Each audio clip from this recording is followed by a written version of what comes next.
The first few days of this year already felt like 3 Decembers. Yeah.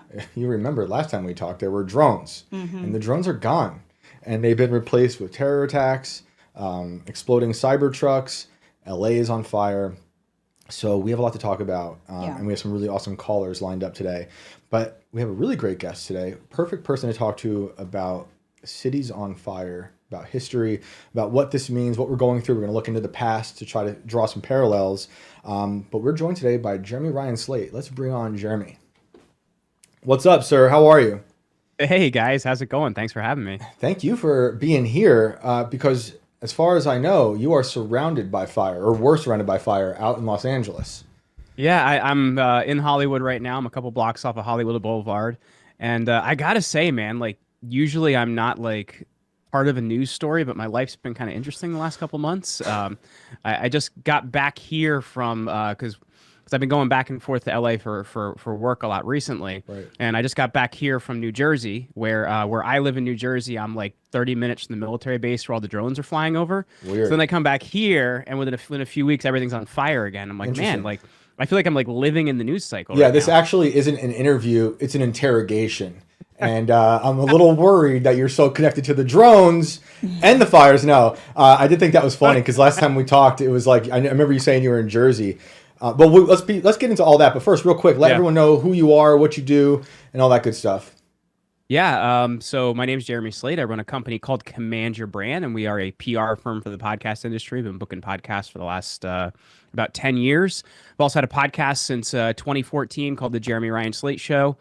We used to talk about things like best-selling authors and how to make your life better, and then I kind of got red pilled a little bit a few years ago, and then all of a sudden I'm talking about like what's happening with the clouds and all those other sorts of things. So that's Good. what I do now, and I also have a master's degree in Roman emperor worship and kind of where that worship cult came from. And I like to tell people it's the Roman Empire because it's much easier to explain.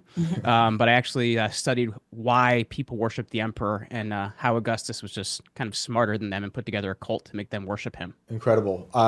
Jeremy's had me on his show. That must have been a little over a year ago now, about a year I've ago. been trying to get you back on, man. I You've know. been ducking me. I know.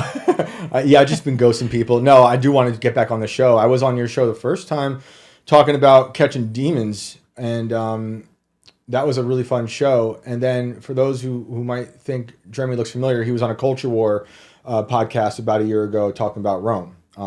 Yeah. So he's great. Your show's great, and everyone should check you out. And the stuff you've been saying about Rome, I think, is very relevant. But before we get there, you were in Jersey. Were you seeing drones? Any of that stuff? Were you seeing people who saw drones? So here's the wild part about it. So Picatinny Arsenal is the military base they've been talking about in the north. Yep. Where I used to live, because I live in northwest New Jersey, kind of in like farm country. Everybody where I live tends to think they live in West Virginia, listen to country music, all that kind of thing, but we're actually in New Jersey. That's what that area is like. So where I lived was like 2 minutes from there. I moved back to the county I grew up in about 4 years ago. We bought our current house, so I'm about 30 minutes away from that. But basically, the path that these drones were flying in my area was a circle around Picatinny, and then all the way back up to Sportswood Lake and where I live, and kind of in that area. So it was a big loop they were doing. So you could hear them going overhead, but I live in the middle of the woods, man. So like I can't see anything unless I Right. go out to the lake to actually take a look. But you could hear them buzzing. Huh. It was actually pretty interesting. What was your theory? What were you thinking? So I had a really kind of germane theory on it, and then I had Raven and Top Lobster on, and they're like, you know how you thought it might be the government? How about aliens? But my actual theory on it is I've been listening to the No Agenda show for about 15 years now. I'm a big fan of Adam Curry's work, and Adam was talking about this back in November, before it kind of became a thing. But Rick Scott from Florida actually put up a bill that they wanted to regulate drones from enemy countries. Now, if you take a look at that, most consumer drones come from China. Right. So if you're regulating consumer drones from China, that means that regular people would no longer be allowed to fly drones. Right. So that bill is introduced in November. All of a sudden, lo and behold, drones are all over the news. And then if you follow John Kirby, that I think he's the spokesperson, is it for the White House or the Joint Chiefs? But he's one of the two. Okay. So in a press conference, he was talking about gaps in regulation. when he was talking about the drones. So I was like, oh, this is literally, we have this bill we want to pass. Be scared of the drones. Let's pass the bill now. That was kind of my whole thought process on it. I didn't think it was anything that crazy. Yeah. I think it could be a little bit of everything, you know, because I was immediately thinking it's us, whatever it is, it's us. I don't know why yet, but I didn't think it was a foreign. Well, they would government. be panicking if it wasn't. Right. They shot a balloon with a missile, a $400,000 missile a year ago, and now they're just letting all these drones, you know, run around all willy nilly in the Jersey skies. I'm like, this has got to be us. And it could have been for a fear campaign.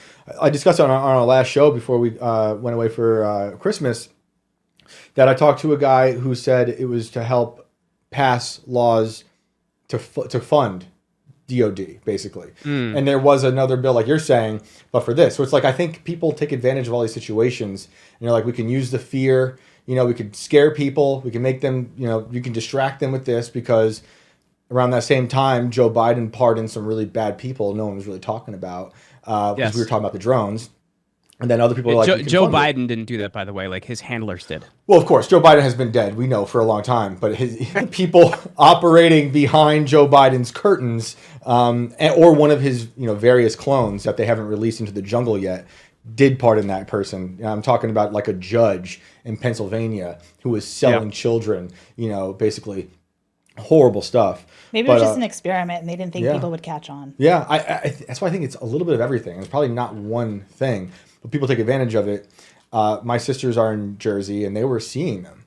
And it was very odd for them because people were saying, well, you're just seeing airplanes. I think some people were, but my sisters were like, nothing ever flies over our apartment. Yeah. And now all of a sudden, well, as I said, I live like in a lake community. So I live in a lake called Paulinskill Lake, and the next lake over is called Swartzwood Lake. And if you went out to the lake, because like I said, I live in the woods, so you can't see much, but the lake's down the street. You could go there. You could actually see them flying around. And they would do their loop like right around the lake and then go back the other way. That's crazy. In the woods where I live, you could hear them. You just couldn't see them.